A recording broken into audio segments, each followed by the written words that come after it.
Overthinking is easy to slip into. Think about a time you distinctly remember overthinking. You feel your heartbeat rise and your eyes dart. Thoughts fire at unprecedented speeds as you struggle to pick up the pieces. You work yourself up, imagining all kinds of scenarios in your head, overloading it with stress. Now ask yourself this: how many times have you felt silly or a strange wash of relief because the overthinking led to nothing? More often than not, situations aren't as complex as you may think.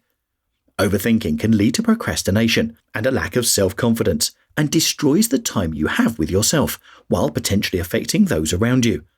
Of course, this isn't a blanket statement. Neglecting certain aspects in fear of overthinking will cause avoidable issues. Still, it's worth noting the damage overthinking can cause. More significantly, however, there are plenty of solutions to overthinking. These aren't instant fixes. Undoing a thought process in your head is often a daunting task. So, before watching the rest of this video, take some time to forgive yourself. Self-improvement is all about understanding why you do things a certain way and moving forward. This is no different. Except you can't control external events. For anyone, overthinker or otherwise, control is critical for feeling in charge of our lives. It's represented in all kinds of ways, from your morning routine to planning a wedding. For overthinkers, however, the desire for control can extend further. It can extend to external events way beyond an overthinker's grasp. The more they take on in their mind, the heavier that responsibility weighs, even if there is no responsibility in the first place. Let's say you're an overthinker and you've just completed a job interview. You've done everything you can, asked the right questions, composed yourself throughout, and gave as good a version of yourself as possible. The interview ends, and all you can do is wait. For some, that's the chapter closed until you find out more. For those who struggle with overthinking, the brain goes into overdrive. Thoughts about your performance, how you ended the call and what emails you can send after the fact, all play on the mind when in reality, you've done all you can. Accepting that you can't always control external events helps put your mind at ease. Think of it like a roadblock for intrusive thoughts. A helpful way to bring this to life might be by writing down the things out of your control and sticking them somewhere prominent as a continued reminder of what not to think about. Taking action, no matter how imperfect. One of the biggest causes of procrastination is an overhanging sense of imperfection. While it is simple to write any number of tasks on your to-do list, actually completing them is another thing entirely. How many times have you done everything you set out to do in one day? One of the most difficult challenges facing overthinkers is getting started. Before beginning, overthinking can lead to performance anxiety and subsequent procrastination. It may sound too easy to simply take action, but the more you break it down, the easier it becomes. Again, let's use the job interview example from earlier. You've been tasked with creating a presentation for the potential role.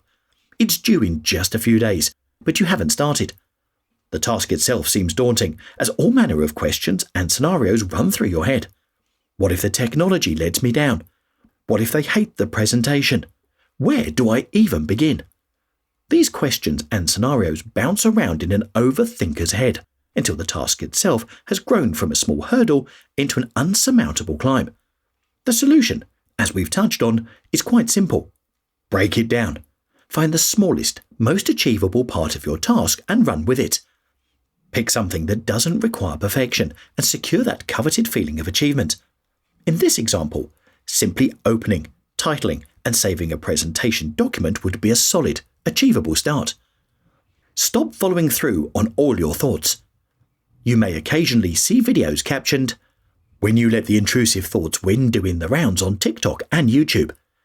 Intrusive thoughts are the Alfred to the overthinker's Batman. The thing is, most people get them, and they can be completely random. For example, have you ever stepped in a lift and been tempted to push all of the buttons at once and run?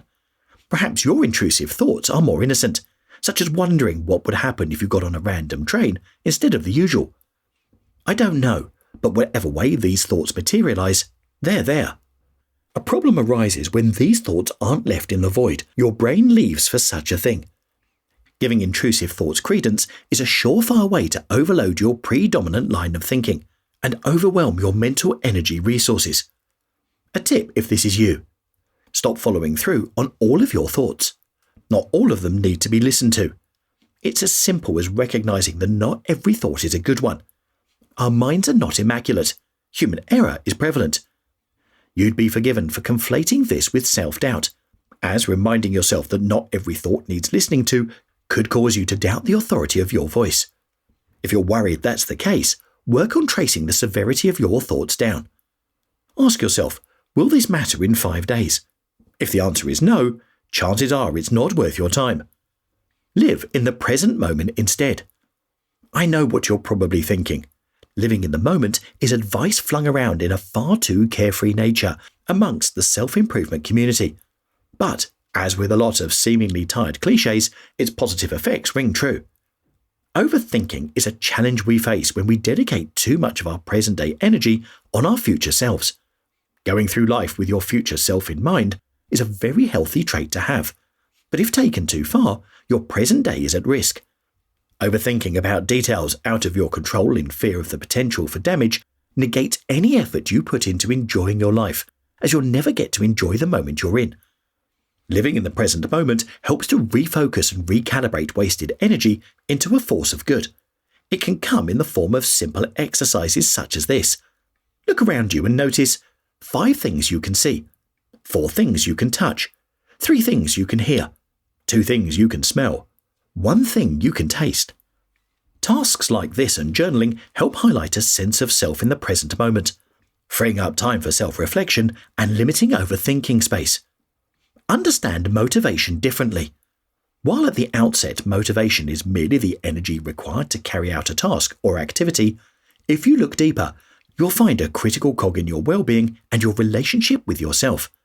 Firstly, let's view motivation from a typical standpoint.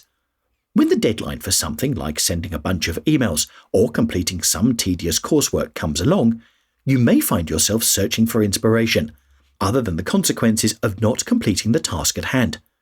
That search is often left wanting. Motivation doesn't work like that. You can't spend your day waiting for it to float into your lap. Instead, you must simply begin, whatever that looks like. Think back to earlier in this video when we spoke about taking action, no matter how imperfect. That applies here. When you're up and running, the motivation will follow. That human need to finish something we've started. That snowball effect is motivation. To solve the issue of overthinking, understanding how motivation works can be a vital tool in your arsenal. When you know about the snowball effect, it becomes easier to let go of the intrusive thoughts and unrealistic what-ifs. Overthinking ends when you begin. While some of these steps may make it seem simple to stop overthinking, the reality is different.